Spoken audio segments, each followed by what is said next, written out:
Hello everyone, today's topic is central government structure. You know very well that central government works in three steps: legislature, executive and judiciary.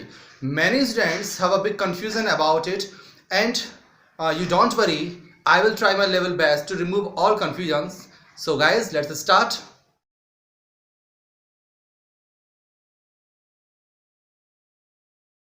Friends, अब हम start करते हैं. Friends, board छोटा है तो इसलिए मैं आपको थोड़ा थोड़ा करके इसको समझाऊंगा, लेकिन कोशिश पूरी करूंगा कि मैं आपको पूरा समझा सकूं. तो हम सबसे पहले बात करते हैं सेंट्रल गवर्नमेंट के स्ट्रक्चर में. जो सबसे फर्स्ट में आता है वो आता है लेजिस्लेचर. ठीक है फ्रेंड्स, लेजिस्लेचर जिसको हम हिंदी में विधायिका भी बोलते हैं.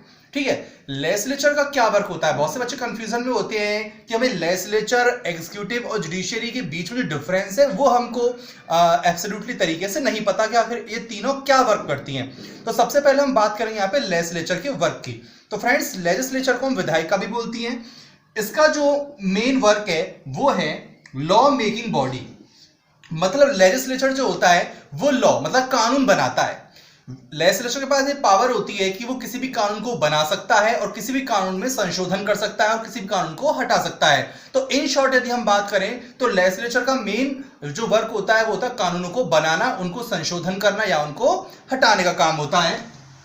ठीक है, अब कानून बनना, हटना या संशोधन होना ये 2 स्टेप्स में होते हैं. पहला सेंट्रल के लिए मतलब केंद्र सरकार अपने लिए करती है, पूरे देश के लिए करती है, और दूसरा स्टेट लेवल पे होते हैं. ठीक है, मतलब कि केंद्र सरकार जो होती है वो भारत से संबंधित जितने भी कानूनों में संशोधन या उनको हटाना या उनको नया बनाने का काम भारत सरकार मतलब केंद्र सरकार करती है, और जो राज्य सरकार है वो राज्यों के विषय पर जो भी कानूनों में संशोधन हटाना या बनाना है वो राज्य सरकार करती है. तो हम कह सकते हैं विधायिका लॉ मेकिंग बॉडी है जो कानून को निर्माण करती है, संशोधन करती है और हटाती है, और ये 2 स्टेप्स में होते हैं मतलब कि सेंट्रल और स्टेट. तो आप देख सकते हो सेंट्रल में कानून बनाने का काम सेंट्रल में होती है पार्लियामेंट. ठीक है फ्रेंड्स, सेंट्रल में पार्लियामेंट होती है और पार्लियामेंट में राज्यसभा और लोकसभा होते हैं. ठीक है, तो राज्यसभा और लोकसभा में क्या अंतर है मैं आपको वीडियो में बता चुका हूं. यदि आप और देखना चाहते हो तो चैनल को जाके आप चेकआउट भी कर सकते हो. तो पार्लियामेंट जो होता है सेंट्रल में ये कानून को बनाता है, और पार्लियामेंट के अंदर राज्यसभा और लोकसभा होते हैं जो कि विधेयक या कानून को बनाने का या उनको संशोधन और हटाने का कार्य करती है. उसी प्रकार से जो स्टेट होते हैं ये राज्यों के विषय जो होते हैं मतलब कि स्टेट लेवल पे जो कानून बनने होते हैं, हटने होते हैं या संशोधन होने होते हैं उनको स्टेट लेवल पे विधानमंडल के द्वारा किया जाता है. ठीक है, विधानमंडल में विधानसभा होती है या विधान परिषद होती है. तो फ्रेंड्स, मोस्टली जो स्टेट्स हैं उनके पास में विधानसभा है, लेकिन 7 ऐसे स्टेट्स हैं जहां पर विधान परिषद भी मौजूद हैं. तो हम कह सकते हैं कि स्टेट लेवल पर विधानमंडल में विधानसभा या विधान परिषद आती है, ये कानूनों को जो भी बनाने का इनको हटाने का काम करती हैं, और सेंट्रल में पार्लियामेंट में लोकसभा राज्यसभा इस काम को करती हैं. ठीक है फ्रेंड्स, उसके बाद हम बात करते हैं एग्जीक्यूटिव की. तो एग्जीक्यूटिव का मतलब होता है कार्यपालिका. ठीक है, तो कार्यपालिका को हम समझेंगे कि इसका काम मेन होता क्या है. तो कार्यपालिका काम होता है इंप्लीमेंटेशन ऑफ लॉ मतलब कि कानूनों को लागू करना. ठीक है, या उनको पास करना. मतलब लेजिस्लेचर जो भी कानून बनाता है, लेजिस्लेचर जो भी कानून को संशोधन करता है, लेजिस्लेचर जो भी कानून हटाता है, उस कानून को लागू करना, उस कानून को पास करने का काम किसका होता है? एग्जीक्यूटिव का होता है, मतलब कि कार्यपालिका का होता है. तो इंप्लीमेंटेशन ऑफ लॉ ये किसका काम है? एग्जीक्यूटिव का काम है.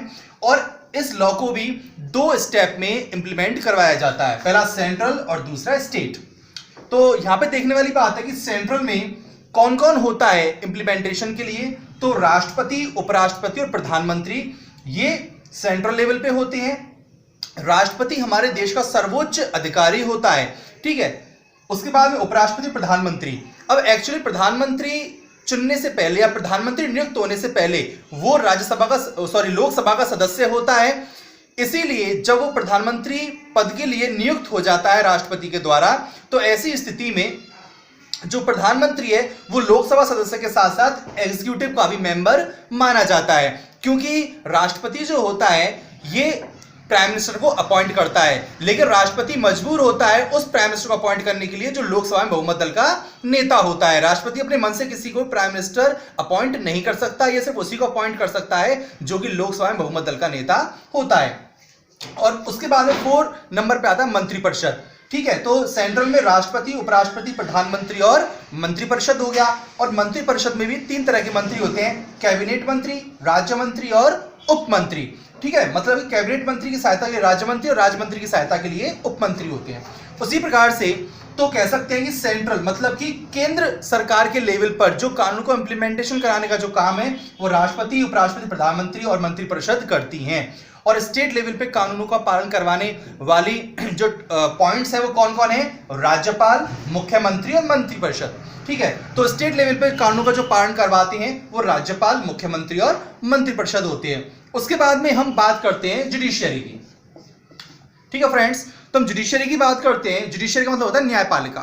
ठीक है, तो हम न्यायपालिका की हम बात करते हैं तो आपको मैं बता दूं दोस्तों कि न्यायपालिका हमारे देश में स्वतंत्र रूप से काम करती है। ये लेजिस्लेचर या एग्जीक्यूटिव के दबाव में काम नहीं करती। हमारे भारत की न्याय व्यवस्था को बिल्कुल किसी भी दबाव से मुक्त रखा गया है।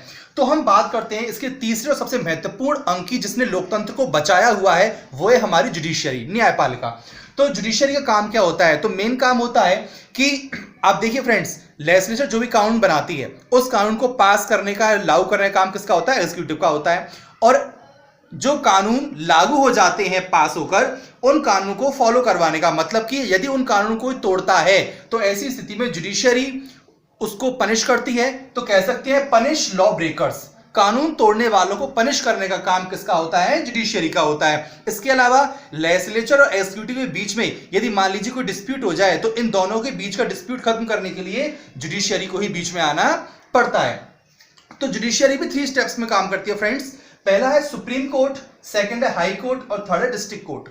तो हम कह सकते हैं कि सुप्रीम कोर्ट जो है वो पूरे देश, मतलब यदि कोई भी मामला देश से संबंधित हो जो कि राष्ट्रीय स्तर का हो तो उस मामले को सुप्रीम कोर्ट में सॉल्व किया जाता है। और यदि मान लीजिए कोई मामला राज्य स्तर का है तो उसको हाई कोर्ट में सॉल्व किया जाता है। और यदि कोई मामला जिले स्तर का है, मतलब छोटे स्तर का है, तो उसको डिस्ट्रिक्ट कोर्ट में सॉल्व किया जाता है। फ्रेंड्स, फिलहाल जो हाई कोर्ट है वो लगभग 25 की उनकी संख्या है हमारे देश के अंदर, क्योंकि एक आंध्र प्रदेश में अमरावती में नया हाई कोर्ट बन गया, तो 24+1 मतलब कि 25 हाई कोर्ट्स के लगभग अब इस हमारे देश में काम कर रहे हैं। तो फ्रेंड्स, आपको चीज समझ में आई होगी कि लेजिस्लेचर, एग्जीक्यूटिव और जुडिशरी में क्या अंतर होता है, तो क्या अंतर होता है और उनका वर्क क्या होता है। उसके अलावा एक नजर मैंने आपको उसको बताने की कोशिश की है।